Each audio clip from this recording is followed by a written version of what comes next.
Ellas en acción. Salud, dinero y amor por el 98.5 de El Heraldo Radio. O del que hemos sido víctimas. Hay varios mitos y realidades. ¿Se presenta con más frecuencia en mujeres? Para platicarnos de esto ya nos acompaña en la línea Alejandra Guzmán. Ella es doctorante en psicología humanista, terapeuta desde hace 25 años y ha sido docente en desarrollo humano. Muy buenas noches, Ale, qué gusto saludarte como siempre. Buenas noches, un gusto estar con ustedes como siempre. Muchas gracias, Ale. Y platícanos, ¿qué onda con la envidia? ¿Cuáles son los mitos? ¿Cuáles son las realidades? ¿Se presenta más en mujeres o ahora los hombres empiezan a ganar terreno ante este avance de las mujeres en temas laborales? Bueno, la envidia es algo natural al ser humano. Todos en algún momento vamos a manifestar envidia porque es algo natural. El punto es cómo gestionas la envidia. La envidia desde que somos pequeños y el hermanito tiene otro juguete, comenzamos con actitudes de querer algo más, porque eso es la envidia, ¿no? Querer tener algo que la otra persona tiene, sentirnos molestos con este éxito o enojados con este éxito, ¿no? Pero respondiendo a lo que comentabas de los hombres también sienten envidia, pero tal vez a veces se disfraza de competencia. Ellos le llaman más competencia, somos competitivos. Y tal vez las manifestaciones son diferentes, pero ahí está. El punto es si lo manejamos para un crecimiento personal y no para degradar a la otra persona, denostarla, hacerle comentarios nada apropiados, críticas injustificadas, una competencia constante, etcétera. Alejandra, muy buenas noches. Te saluda María Elena Vega. Oye, ¿qué tan complicada puede ser la envidia en nuestras diferentes etapas de la vida? Y me refiero laboral o de pareja o incluso con nuestros hijos. Sí, se supone que cuando somos jóvenes o cuando somos niños, bueno, no todos la tenemos y es parte de la educación irla corrigiendo para sacar lo mejor de nosotros mismos e ir descubriendo lo que realmente deseamos e ir por ellos con nuestros recursos. Pero cuando ya pasamos nuestra juventud y ya comenzamos y tenemos una relación laboral y manifestamos sin conciencia estas actitudes que yo mencioné, es tiempo de tomar cartas en el asunto porque podemos destruir nuestra relación de pareja, podemos destruirle la autoestima a nuestros hijos y podemos destruir una carrera profesional o un entorno laboral. Ale, ¿en qué momento ya nos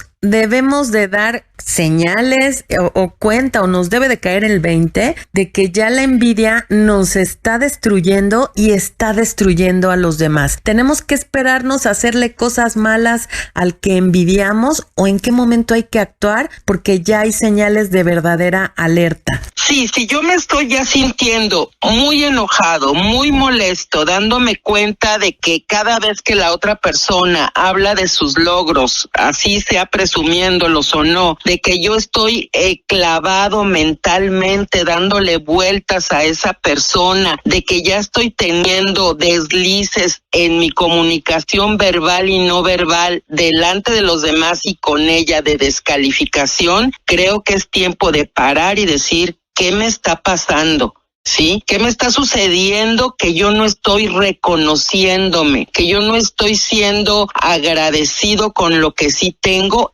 ¿Y qué me falta por construir que no me he dado el permiso o no he tenido las herramientas o la disposición de hacerlo para lograr aquello que estoy envidiando? Alejandra, y a la inversa de lo que te preguntaba Romina, ¿cómo poder poner límites o frenar esa envidia que nos generan algunas personas y de las cuales no podemos desprendernos o alejarnos porque son compañeros de trabajo o porque es una familiar que vemos constantemente? Sí, yo creo que también allí nuevamente la conciencia es muy importante, ¿no? Darme cuenta de estas interacciones que estoy teniendo con estos compañeros del trabajo, incluso con el jefe, y a veces es necesario confrontar y voltear la pregunta, ¿no? ¿Por qué me estás preguntando esto? ¿A qué viene este comentario? ¿En qué te puedo apoyar? Que sean situaciones que le hagan dar a entender al otro claramente que me estoy dando cuenta de lo que me está tratando de decir con sus interacciones hacia mí, de descalificación, ¿no? Oye, Ale, y hay personas que aunque son bien envidiosas, porque todos nos hemos topado con personas envidiosas en el trabajo, en la vida, en las amistades, y que les platicas de un logro, un viaje tuyo, y se les nota cómo se les empieza a descomponer la cara y respiran, pero es necesario alejarse de esas personas envidiosas, aun cuando hayan sido amistades o incluso familiares lejanos o cercanos. ¿Qué debemos de hacer con los envidiosos? Digo, si estas interacciones de envidia son continuas y de descalificación constante y a veces de actos en contra tuya, creo que sí es importante alejarse, porque la persona tendrá que trabajar en heridas incluso de la infancia, y pues nosotros no vamos a hacerle ese trabajo porque no nos corresponde, ¿verdad? Pero cuando tenemos que convivir con ellas, aparte de poner esta distancia, como digo, si realmente nos importa la relación, aunque sea difícil, creo que es tiempo de hablarlo, ¿no? De hablarlo y decir, ¿qué pasa con esto? Cuando yo te señalo un logro, yo veo que no te alegras conmigo, porque ese es el símbolo de la envidia, ¿no? El no alegrarte con el bien del otro, el no festejar el logro. ¿Y en qué te puedo ayudar? O sea, ¿cómo podemos crecer juntos? ¿No? ¿Cómo podemos compartir esto que se está dando tan bonito en la vida? ¿No? Porque contrario a la envidia es el amor, es el compartir, es la empatía, es el agradecimiento, es el construir juntos. Alejandra, y para quien ya detectó que siente ese sentimiento de envidia, ¿cómo se puede, y si es que se puede, generar un equilibrio, dejar de sentirlo para que haga daño, o ya sea a la misma persona o a otras personas? ¿Es momento de hacer algo desde casa o se puede llevar a una consulta? ¿Cómo generar ese equilibrio?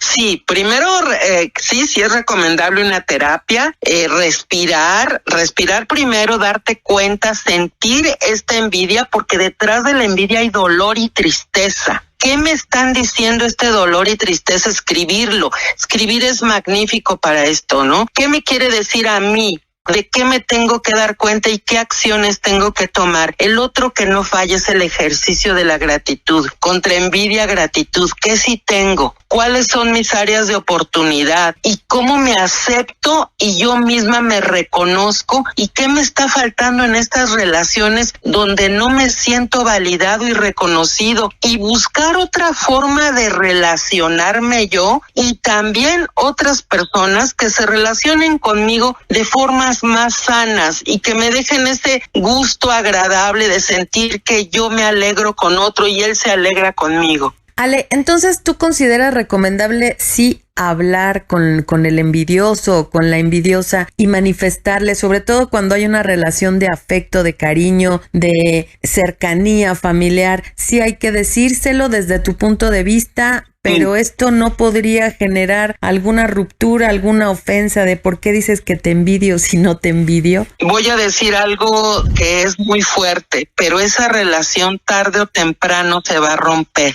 O sea, así es. La persona que es envidiosa y que no lo trabaja va incrementándose esto. Y tarde o temprano la relación se va a romper porque no hay confianza. Porque tú te das cuenta y poco a poco empiezas a no confiarle tus logros. Empiezas a tener áreas que ya no le quieres compartir. Entonces, que no quede por ti. Tú lo mencionaste, tú lo dijiste, y tal vez haya formas de rescatarla.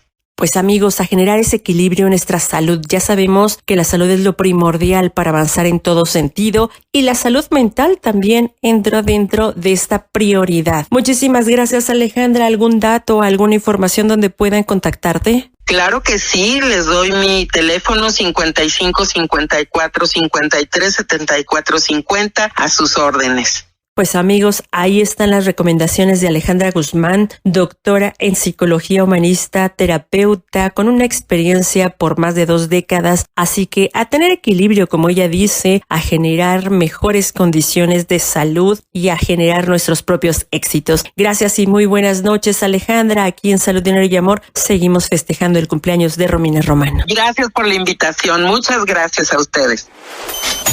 Y en México se están presentando graves problemas por una aparente gentrificación que tendría como trasfondo problemas por la escasez de vivienda. Pero, ¿qué está ocurriendo con el sector inmobiliario en este momento? Las personas están comprando y están quedando insatisfechas con las operaciones que llevan a cabo. Para platicarnos de todo esto, ya nos acompaña en la línea Tomás Cartagena. Él es fundador y director de Best Place to Live. Muy buenas noches, Tomás. Qué gusto saludarte. Hola, Romina.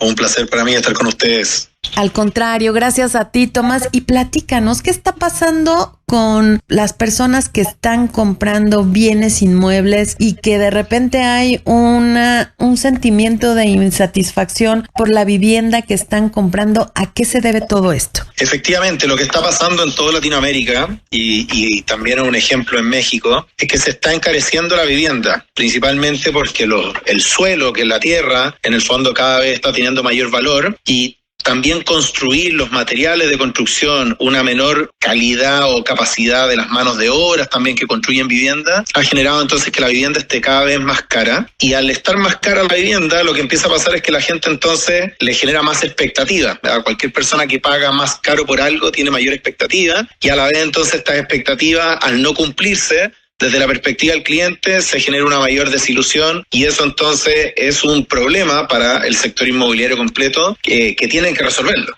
Y ahí es donde nosotros, desde la invitación que le hacemos a las desarrolladoras inmobiliarias, que es conectarse, escuchar a sus clientes y analizar muy bien la información que está por detrás, es lo que les permite a las empresas poder identificar cuáles son aquellos elementos que son los más importantes para las personas, para justamente trabajar sobre ello y con eso entonces eliminar esta sensación de desilusión que cualquier persona que se está comprando una casa o un departamento nuevo, lo que uno quiere es ser realmente feliz con esa vivienda que uno optó. ¿Y qué se puede hacer para corregir este desbalance que hay en el sector inmobiliario y que pueda haber una relación directa entre el precio y el valor real? Mira, lo principal acá es que prácticamente el 70% de la recomendación de marca que tiene una desarrolladora está basado en el servicio que le entrega a la persona más que el producto. Entonces, lo que hemos notado nosotros en México es que hay un desbalance en términos del producto y de que la empresa se enfoque en entregar un producto de mucha calidad, pero de no capacitar al cliente o a su futuro cliente o a ese futuro habitante de la casa o el departamento de que comprenda muy bien cuáles son todos aquellos elementos que acompañan a la vivienda. Es decir, tener un buen proceso de gestión comercial y de acompañamiento del cliente entre que empiezan a pagar esta cuota inicial de la vivienda hasta que reciben la vivienda, tener buenos procesos de postventa, el poder tener un buen proceso de entrega de la vivienda con buenas capacitaciones a la gente. Entonces, a nivel del servicio es donde nosotros hemos visto una falencia importante en el mercado mexicano, pero que las empresas que rápidamente toman la conciencia de lo importante que es esto para las personas, rápidamente lo reforman y entonces empiezan a entregar o empiezan a obtener una recomendación de marca muchísimo mayor, y eso va en total beneficio de las personas. Tomás, y los temas, digamos que regulatorios y de impuestos también, en el caso de México son carísimos los impuestos que se tienen que pagar por comprar una vivienda, lo mismo con los gastos notariales, y son procesos ya en notaría que se pueden llevar mes y medio. Evidentemente depende de las condiciones de los papeles del vendedor. Sin embargo, ¿cómo estás viendo eso? ¿Cómo está México en este tema de impuestos? respecto a otros países de Latinoamérica? ¿Cómo se presenta en otras naciones de la región? Sí, lamentablemente la vivienda paga impuestos. Constitucionalmente en muchos países la vivienda debería ser, es un derecho y siendo incluso un derecho tiene que pagar impuestos. Entonces como medio raro esto de que constitucionalmente sea un derecho. Sabemos que los estados necesitan impuestos para poder subsistir y poder entregarle servicios a las personas, pero efectivamente la vivienda debería ser un lugar donde los impuestos deberían o ser menores o estar exentos en muchos elementos. Esto en los países no pasa, a las viviendas todos pagan impuestos, y lo que sí ha estado pasando es que se ha estado pagando las personas un impuesto que es oculto, que es la burocracia de las municipalidades o del Estado en acelerar o en ser muy proactivo en la asignación y en la entrega de los permisos de construcción, de aprobación de anteproyectos y después de recepciones finales de los proyectos, y ahí hay un sobrecosto que lamentablemente las personas han tenido que pagar y que en algunos países llega incluso un 15% ese sobrecosto, y que como impuesto oculto a la burocracia estatal para que las personas reciban la vivienda a tiempo. Yo te diría que ahí es una problemática que en algunos países ya explotó con mucha fuerza. Yo estoy hoy día sentado en Santiago de Chile y de hecho ya hasta se armó una palabra que se llama la permisología y todo el mundo está trabajando en contra de esa permisología, y que también lo hemos notado en algunos municipios en México y que se empiezan a agravar. Lo hemos notado también en algunos procesos en Perú, y para qué decir también en otros países donde no está tan regulado este tema de la asignación de los permisos, y ahí sí todo el espectro, gobierno, gremios de la construcción, las empresas y las municipalidades deberían estar trabajando para que sus flujos de aprobación de los proyectos sean muy proactivos y con eso entonces tener una disminución a ese impuesto oculto de la burocracia. Tomás, ¿y cuál es la expectativa que están visualizando para el sector de la vivienda, para el sector inmobiliario, con todos estos cambios poblacionales, de cambio climático? ¿Qué es lo que se vendría hacia el futuro? Sí, efectivamente el calentamiento global es algo que está pegando con mucha fuerza. Pasa en México, en zonas donde prácticamente no llueve y de repente en 24 horas se cae el cielo de la lluvia, o nos pasa también en Chile, lo hemos visto este año en Argentina.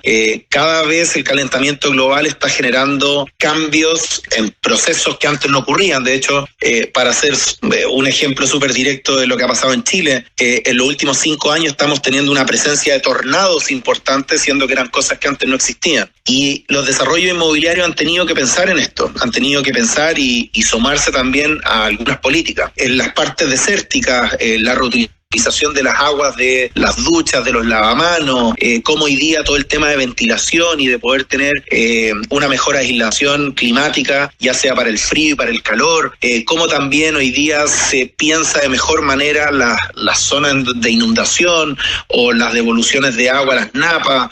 Todo eso son procesos que hoy día se tienen que incorporar dentro de la conceptualización de los desarrollos, pensando fuertemente en que la vivienda, ya sea un edificio o sea un condominio de casa, no se vea afectado frente a estos cambios o riesgos climáticos que estamos teniendo hoy día en el mundo. Y no, sí, los desarrolladores lo están incorporando. Y no se diga, Tomás, el tema de los sismos. Chile y México son unas zonas altamente vulnerables a los sismos. Pero ¿estarías viendo tú algún problema de vivienda? Y ahora Rusia, como me dice María Elena. ¿Estarías viendo algún problema de escasez de vivienda o una crisis de vivienda que pueda encarecer todavía más los precios en el mediano plazo en América Latina? La verdad es que hay una combinación que ha generado esta escasez, que es temas de permiso, que ya lo comentaba antes, el tema de encarecimiento de la vivienda y el tema del acceso a los créditos hipotecarios. Yo creo que esos 3 elementos efectivamente hacen.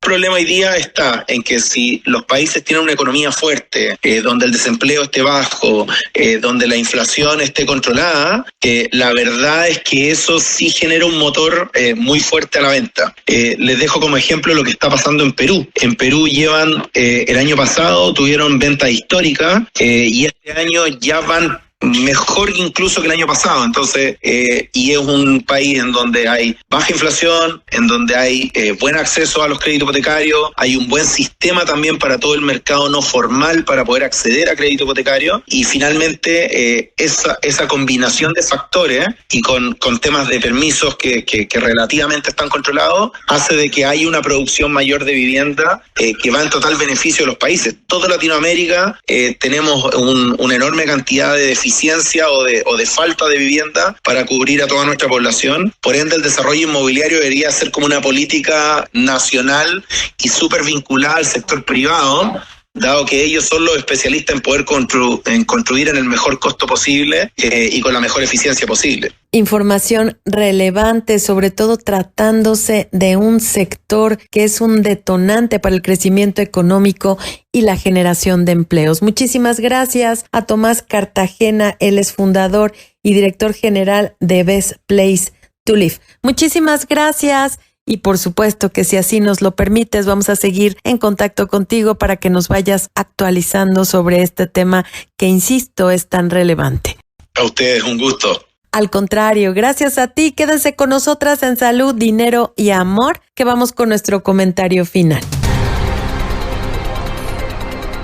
El comentario final en Salud, Dinero y Amor. Muy afortunada de hacer este programa contigo nuevamente, muy agradecida por tus buenos deseos y también con las personas que se tomaron la molestia de mandarme un mensaje de felicitación. Yo soy Romina Román, gracias por acompañarnos y recuerda que te esperamos el próximo jueves con la mejor información financiera aquí en el Heraldo Radio. Y en mi comentario de hoy, quiero reiterar que en esta época de vacaciones, si gastaste mucho, te endeudaste con la tarjeta de crédito y tienes que hacer frente al próximo regreso a clases y desafortunadamente te vas a ver en la necesidad de empeñar, hay que hacerlo con negocios reconocidos, bien establecidos, que tengan el contrato de adhesión a la vista, avalado por la Profeco. Hay que comparar comisiones y lo que te van a pagar por la prenda, de preferencia que formen parte de la AMESPRE, la Asociación Mexicana de Empresas Prendarias, porque eso te va a dar mayor tranquilidad.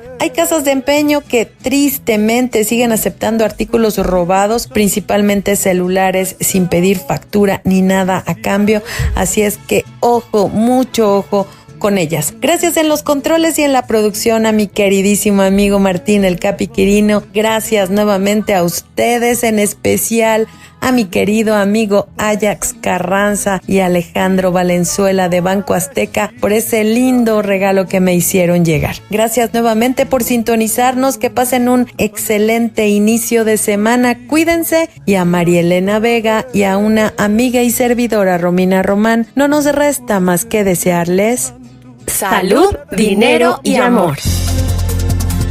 Salud, Dinero y Amor con María Elena Vega y Romina Román. Lunes 10 de la noche, jueves 9 de la noche. Sigue teniendo una excelente noche en el 98.5 de El Heraldo Radio.